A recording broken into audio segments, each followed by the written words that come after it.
कोई ना कोई ऐसा बहाना बना ली जिससे पंजाबी दोस्तों को इकट्ठा किया जा सके पंजाबी की गल और उन्होंने इस आस्थाने से आके हमेशा सू खुशी महसूस होती कि उन्हें एक ऐसा आस्थाना बना लिया जिथे साढ़े वर्गे नुमाने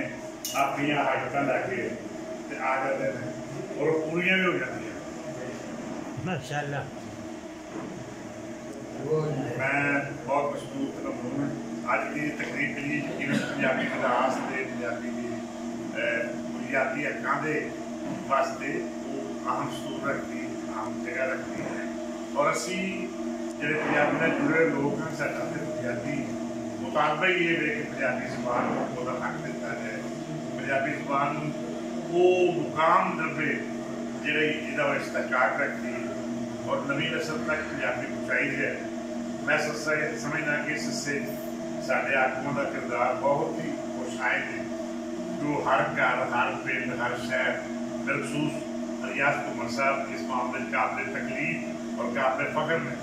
तो पंजाबी बोली पंजाबी रेतर पंजाबी मसीह की विकास से हर शहर से हर पिंड अपना पैगाम पहुँचाने भरपूर कोशिश कर रहे हैं और मैं समझना कि सानू उन्होंने हिदायत उन्होंने क्यादत से इस मिशन को जारी सारी रखना अपना भरपूर किरदार अदा करना चाहिए और इस मिशन की तकमील कि जदों तक पंजाबी बोली जरिया तालीम नहीं बनती पंजाबी बोली अपना मुकाम हासिल नहीं करती पंजाबी बोली को वर्तारा नहीं मिलता जिदा वो इस्तेकाक रखती ये तहरीक को जारी रखनी चाहिए और बुनियादी गल तो कि असी इस तहरीक मुढ़ों और थले लैवल शुरू करिए क्योंकि अगे अं सारे तजुर्बे किए हैं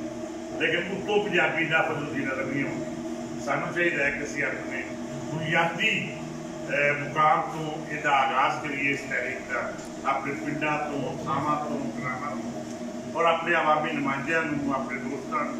अपने शायरों अपने साथियों इस गल से कायल किया जाए जो हर जगह से पंजाबी बोली के दफार वास्ते पंजाबी बोली के मुकाम वास्ते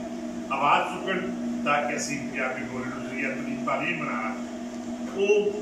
फैसला वो अमल जिहदे साढ़े आगुआ 30-40-50 साल तो बहुत मेहनत और कुर्बानी का काम कर रहे हैं वो पाया तकमील तक पहुँचे।